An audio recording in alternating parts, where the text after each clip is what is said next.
أعوذ بالله من الشيطان الرجيم بسم الله الرحمن الرحيم. Welcome to UK Education. پس زمونږ ټاپک دی سسپنشن.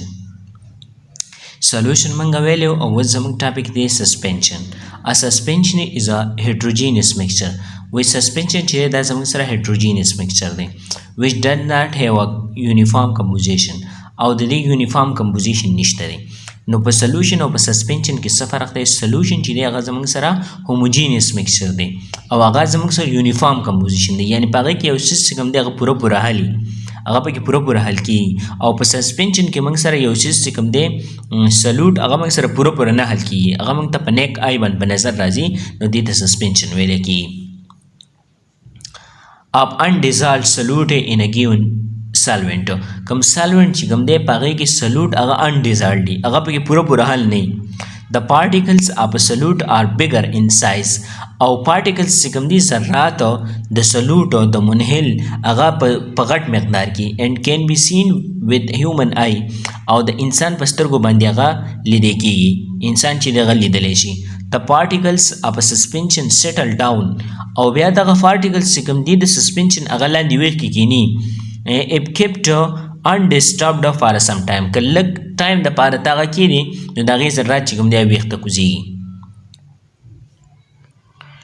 The particles of a suspension can be separated by the process of filtration. او particles چې کوم دی د suspension هغه بیا د filtration په ذریعه باندې هغه د هغې نه جدا کېدی شي. For example, chalk and sand in water. chalk شو یا sand شو دا په اوبو کې، نو دا زموږ سره suspension دی. که ته chalk په اوبو کې حل کړي نو chalk پوره په اوبو کې نه حل کېږي، د هغې ذرات به موږ د په سترګو باندې په نظر راځي، نو دا زموږ سره suspension دی.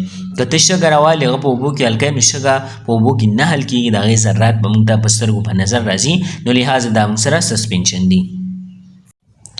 پسې زموږ سره د uses of solution and suspension in our daily life. اوس روزمره ژوند کې موږ suspension او solution چې دغه موږ څنګه استعمالو. Some of the uses of solution and suspension in our daily life are given as follows.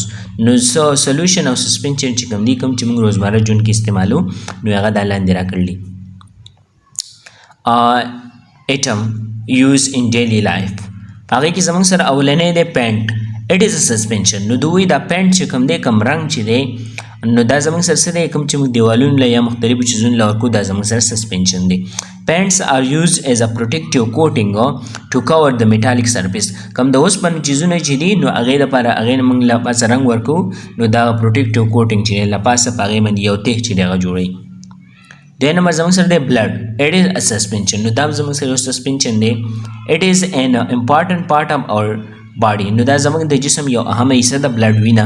It carries the food and oxygen to different parts of the body. او دا چې دی فود او اکسیجن چې دی د جسم مختلفو حصو ته وړي دا بلډ چې کوم دی نو بلډ هم زموږ سره یو suspension دی. Medicine. A number of medicines are available in the form of suspension. ډېر medicine چې کوم دی هغه موږ ته د suspension په فارم کې چې دی هغه اویلیبل دي. suspension حالت کې زموږ سره medicine زیاتره medicine چې دي دا تاسو لیدلی شئ په دې بوتل باندې دا ورکړلی suspension باقاعده یې پې لیکلي، نو زیاتره medicine دوايانې چې کوم دي زموږ سره suspension حالت کې. Juices. Solution and suspension are used as a juices in daily life. Solution او suspension چې کوم دی هغه په روزمره ژوند کې د جوس په طور باندې موږ استعمالو. مختلف جوسونه چې کوم که نه نو بعضې د solution په حالت کې او بعضې suspension په حالت کې. For example, fruit juice چې کوم دی دا زموږ سره څه دی fruit juice دا زموږ سره یو suspension دی او بعضې solution حالت کې می. Carbonated drinks are solutions used as a soft drinks. Carbonated drinks چې کوم دي نو هغه as a solution چې دی هغه استعمالیږي. لکه زیاتر دا بوتلې چې کوم دي پیپسي او ډیو په دغه کې نو دا چې دی هغه پوره حل وي په هغې کې هغه څیزونه نو هغه زموږ سره څه دی هغه solution فارم کې.